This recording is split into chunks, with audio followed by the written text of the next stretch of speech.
Hashtag NSAS protesters are not backing down. Check out their latest way of protesting in the streets of Lagos. The NSAS regular protests might have been hijacked by some hoodlums since last week, but the real agitators are not willing to back down anytime soon, and some youth were spotted in the major streets of Lagos State as they distribute flyers written in local dialects. The NSAS protest was initiated over the past 4 years, but it only became a national struggle in 2020 after it received recognition both home and abroad. Nigeria celebrities far and wide have joined the protest and are demanding for an end to police brutality by the disbanded Special Anti-Robbery Squad units. Soon afterwards, some popular venues in Nigeria, including the famous Lekki Toll Gate, became the meeting point of the protesters.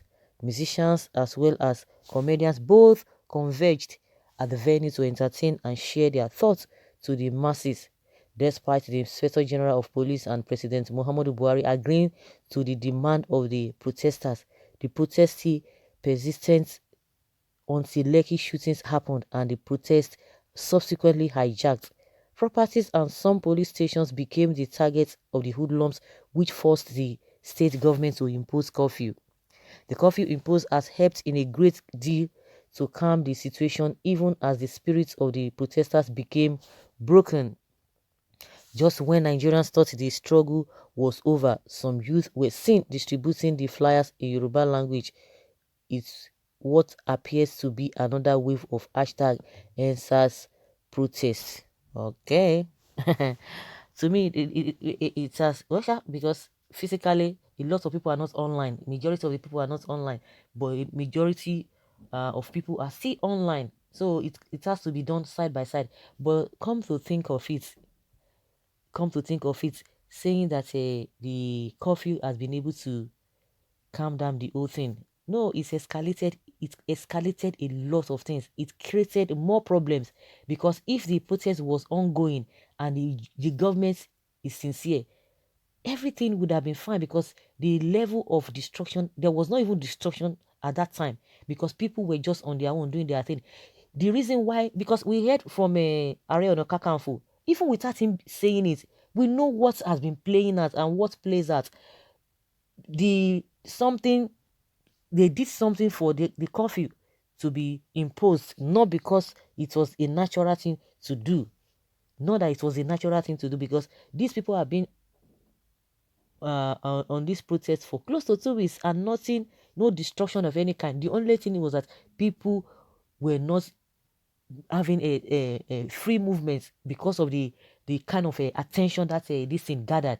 But if really the government was sincere, the government escalated this whole problem. They caused all this destruction, and everyone who is involved will pay for it.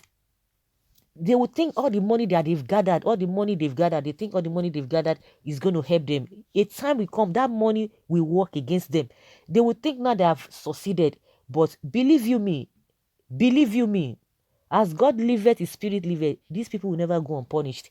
They orchestrated the curfew, and what we know is that after they burnt down other police station, because that was what aggravated and gave them room to say there's going to be curfew. But at the end of the day, you said the people should the curfew will start by 4 p.m. Later, it was shifted to 9 p.m. and people were still there. If you said 9 p.m., then these army people or the soldiers came around 7 p.m. So what does that tell one? And Tinubu is coming out to tell us that the protesters caused it by themselves because the curfew had been issued. You see those who call themselves elders. You know, when these people talk, you just be thinking that this was an elder. The same statement he made during Parfashionoti's daughter that this Esme took alive. But the Afeniferi's leader, the daughter, the same statement this man made. You just be wanting to say this one an elder. The curfew was supposed to start by 9 p.m. and these people came around 7 p.m. and you are telling us what is not. And for those who are saying, oh, where are the evidence? But the first thing, the army said they didn't send anybody there. At some point, people were able to spot that this man, is it Brigadier Amata, Francis Omata, that he was the one that led them there. He came out and said, no, no, no, no, it is not me. He called the person's name that led them there, Colonel Bello. And nobody saying anything about that. Let's even leave all of those things. But now, are they going to tell us that there was no soldier, there were no soldiers there? Instead of them to face, okay, if you say that there were no soldiers, but the governor went to see the victims, those who were shot in the hospitals, why in the first place, who are the people that went there to shoot them? Let's even start from them. Let's even leave down all those stories that they are talking that there's no evidence, somebody's lying, they are calling out a DJ switch that she's lying. So if she's lying, who gave order for all soldiers to go there to go and commit all those blunder? But we have people in the hospital, but they cannot tell us that we don't have people in the hospital. Let us take it from there. Those who do not have brain to think. You think you can just say, oh, because you are not seeing a corpse here and there, so it shows that the DJ switch is lying. What about those who are in the hospital? Who gave them the right to shoot at the citizens? We should start from there, because they think they are sensible.